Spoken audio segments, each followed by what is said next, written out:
নমস্কাৰ, আপোনালোকক পুনৰবাৰ স্বাগতম জনাইছোঁ। বৰ্তমান আমাৰ ৰবি গ্ৰহ কৰ্কট ৰাশিত অৱস্থান কৰিছে আৰু ৰবি গ্ৰহ যেটো কৰ্কট ৰাশিত অৱস্থান কৰে তেতিয়া আমাৰ দক্ষিণায়ন আৰম্ভ হয় আৰু বৰ্তমান আমাৰ শাওন মাহ আৰম্ভ হৈছে। এই শাওন মাহৰ সোমবাৰ কেইটা অতিকৈ গুৰুত্বপূৰ্ণ কাৰণ ভগৱান শিৱৰ অতি প্ৰিয় মাহ হৈছে শাওন মাহ আৰু এই মাহত যদি আমি ভগৱান শিৱক অকণমান পূজা পাঠ কৰোঁ তেতিয়াহ'লে আমাৰ বিশেষ শুভফল লাভ হয়।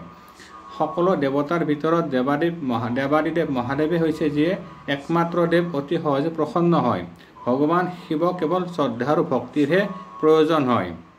যিসকল ব্যক্তিয়ে শাৰীৰিক পীড়াত ভুগি আছে, কৰ্ম সংস্থাপন হোৱা নাই, বিবাহ আদিত বাধা হৈ আছে, যিসকল ব্যক্তিৰ কাল সৰ্পদোষ আছে বা শনিৰ চাৰে চাতি চলি আছে বা পাপগ্ৰহৰ পৰা মুক্ত হোৱা নাই, ঘৰত বিশেষ শুভ শান্তি হোৱা নাই, অপায় অমংগলবিলাক বাঢ়ি আছে, ধাৰ ঋণ এইবিলাক বাঢ়ি গৈ আছে, তেনে ব্যক্তিয়ে এই মাহটোত যদি ভগৱান শিৱক প্ৰাৰ্থনা কৰে, পূজা কৰে তেতিয়াহ'লে সকলো বিপদ বিঘিনি নাশ হ'ব।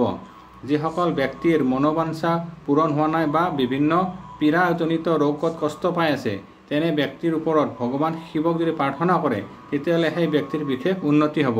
কাৰণ শাওনৰ সোমবাৰ আমি সকলোৱে জানো অতিকৈ পবিত্ৰ দিন আৰু শক্তিশালী দিন। এই দিনটোত ভগৱান শিৱৰ কৃপা সকলো ভক্তৰ ওপৰত থাকে, সেইবাবে বোলবম আৰম্ভ হয়। গতিকে আমি সকলোৱে জানো বোলবমৰ বিষয়ে। গতিকে আজি আমি আলোচনা কৰিম ভগৱান শিৱক কেনেদৰে কি বস্তু অৰ্পণ কৰিব আৰু কেনেদৰে আপোনালোকে বিভিন্ন বিপদ আপদৰ পৰা মুক্ত হ'ব পাৰিব। প্ৰথমতে আমি যদিও সোমবাৰকেইটা বেছি গুৰুত্ব দিওঁ কিন্তু এই শাওন মাহৰ প্ৰতিটো দিনেই আমাৰ বাবে অতিকৈ গুৰুত্বপূৰ্ণ। ভগৱান শিৱক অকল সোমবাৰে নহয়, আপোনালোকে প্ৰত্যেক দিনে যদি ধূপ চাকি ফুল নৈবেদ্য পূজা পাঠ কৰে নিজৰ সাধ্য অনুসৰি তেতিয়া আপোনালোকৰ বিভিন্ন দিশৰ পৰা মংগল হ'ব। প্ৰথমতে আপোনালোকে ৰাতিপুৱা সোনকালে শুই উঠিব, ঘৰটো চাফ চিকুণ কৰি ল'ব, লৈ ঘৰৰ গংগাজল তুলসী পানী ছটিয়াই দিব আৰু ভাল শুদ্ধ বস্ত্ৰ পৰিধান কৰি ঘৰত যদি আপোনালোকৰ শিৱলিংগ আছে বিশেষ শুভ। ফটোতকৈ যদি শিৱলিংগত পূজা হয় তেতিয়াহ'লে সেই পূজাৰ প্ৰভাৱ অতি হয় বহু গুণে বৃদ্ধি পায়। গতিকে আপোনালোকে প্ৰতিদিনে আপোনাৰ নিজ ঘৰত এই সোমবাৰকেইটাত শিৱলিংগত ধূপ প্ৰথমতে ঘৰটো চাফ চিকুণ কৰি ল'ব, তাৰপিছত ফুল বেলপাত নৈবেদ্য সেইবিলাক সংগ্ৰহ কৰি ল'ব আৰু ধূপ চাকি জ্বলাই ল'ব। এটি যদি ঘিৰ চাকি জ্বলাব পাৰে বিশেষ শুভ হয়।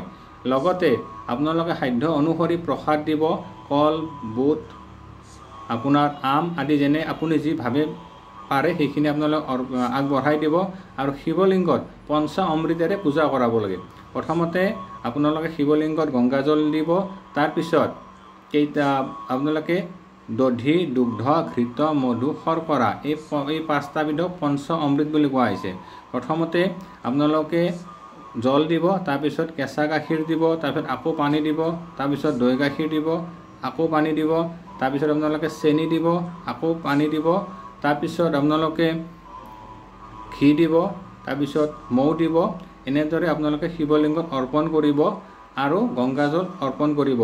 শিৱলিংগত চন্দন অৰ্পণ কৰিব আৰু ফুল বেলপাত, সাধাৰণতে ভগৱান শিৱৰ প্ৰিয় বস্তু হৈছে বেলপাত, পদুম ফুল, আকন্দ ফুল, ধতুৰা ফুল, নীলা অপৰাজিতা ফুল আদি ভগৱান শিৱৰ অত্যন্ত প্ৰিয় ফুল বা এইখিনি আপোনালোকে ভগৱান শিৱক অৰ্পণ কৰিব। ধূপ চাকি নৈবেদ্য আগবঢ়াই শিৱৰ মন্ত্ৰ জপ কৰিব আৰু আপোনালোকে যদি সম্ভৱ হয় ভগৱান শিৱৰ প্ৰিয় বস্তু হৈছে ভাং অকণমান আপোনালোকে আগবঢ়াব পাৰে। আৰু সোমবাৰে বিশেষভাৱে আপোনালোকে বগা চাউল আপোনালোকে আলপ চাউল যিটো কয় আতপ চাউলটো ভগৱান শিৱলিংগত অৰ্পণ কৰিব। শিৱলিংগত বগা চাউল অৰ্পণ কৰিলে মানুহৰ মানসিক শান্তি লাভ হয়, দীৰ্ঘ আয়ুস হয়। আৰু ভগৱান শিৱলিংগত যদি আপোনালোকে কলা তিল অৰ্পণ কৰে তেতিয়াহ'লে শনি আদি কৰি পাপগ্ৰহৰ পৰা আপোনালোকে মুক্ত হ'ব পাৰিব। যিসকল ব্যক্তি শনি চাৰে চাতি চলি আছে তেওঁলোকে শিৱলিংগত নিশ্চয়কৈ তিল অৰ্পণ কৰিব। আপোনালোকে সাধ্য অনুসৰি ধূপ চাকি নৈবেদ্য জ্বলাই ভগৱান শিৱক প্ৰাৰ্থনা কৰিব আৰু আৰতি কৰিব আৰু শিৱৰ চালিচা বা শিৱৰ বিভিন্ন মন্ত্ৰসমূহ আপোনালোকে জপ কৰিব।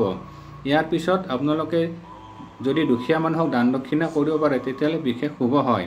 শাওন মাহত শিৱলিংগক যদি শ্ৰদ্ধা ভক্তি অনুসৰি পূজা কৰা হয় ভগৱান শিৱক তেতিয়াহ'লে মানুহে বিবাহত থকা বাধা, কালসৰ্পজনিত দোষজনিত বাধা, তাৰপিছত তেওঁলোকৰ বিভিন্ন দুৰাৰোগ্য ৰোগৰ পৰা মুক্তি, ঋণ মুক্তি, লগতে মানসিক অশান্তিৰ পৰা আদি কৰি ঋণ ধাৰ কোৰ্ট কাছাৰী সকলো সমস্যাৰ পৰা সমাধান হয়।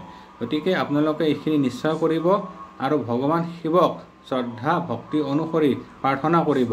ভগৱান শিৱৰ দ্ৰব্যতকৈ নিজৰ ভাৱতহে সন্তুষ্ট হয়। গতিকে যদি কোনোবাই ভগৱান শিৱক একো অৰ্পণ কৰিব নোৱাৰে তেতিয়া তেওঁলোকে গংগাজল দিব। যদি গংগাজলো নোৱাৰে যিকোনো পবিত্ৰ শুদ্ধ পানী ভগৱান শিৱৰ চৰণত শিৱলিংগত অৰ্পণ কৰিব, ধূপ চাকি অৰ্পণ কৰিব আৰু প্ৰাৰ্থনা কৰিব।